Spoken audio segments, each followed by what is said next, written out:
Second टप्प्यामध्ये तुमचं विकासाचं विजन काय असेल? यामध्ये सेकंड टप्पा आता जो आमचं नवीन जे संकल्प आम्ही जे सोडलेले आहेत त्यात महत्वाचं काम असं आहे की सेंट लूक हॉस्पिटल म्हणजे आपल्या वेंगुर्ल्यात आरोग्य सेवा चांगल्या प्रकारे नाहीये.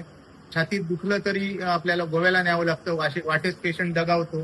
यासाठी अद्ययावत असं आपलं हॉस्पिटल बांधणं हे आमचं सगळ्यात महत्वाचं काम आहे.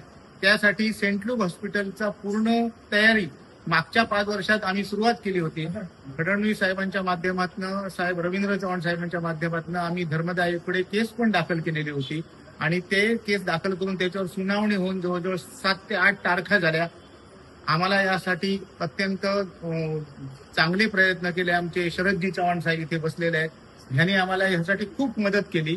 त्यांच्या थ्रू आम्ही धर्मदाय आयुक्तापर्यंत पोहोचलो आणि आता तो विषय जवळजवळ 50 ते 60% संपलेला आहे. थोडंसंच काम शिल्लक आहे.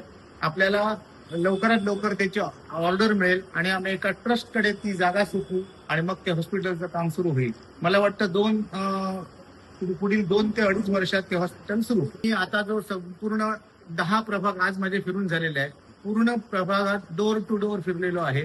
त्यामुळे मला असं वाटतं आमचे 20च्या 20 नगरसेवक निवडून येतील. म्हणजे एखादा दुसरा कुठेतरी कमी जास्त आहे, पण ते प्रयत्न केला तर ते सुद्धा येऊ शकतात. नगराध्यक्षासह 20ही नगरसेवक निवडून एवढं, कारण आमचे जे नगरसेवकाचे जे उमेदवार आहेत पदाचे ते सगळे स्ट्रॉंग उमेदवार आहेत.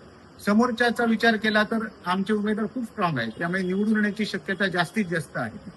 आणि ताज्या बातम्यांसाठी कोकण एक्सप्रेस डिजिटल न्यूज चॅनलला सबस्क्राईब करा, लाईक करा, कमेंट करा आणि शेअर करा आणि महत्त्वाचं म्हणजे बेल आयकॉनवर क्लिक करायला विसरू नका.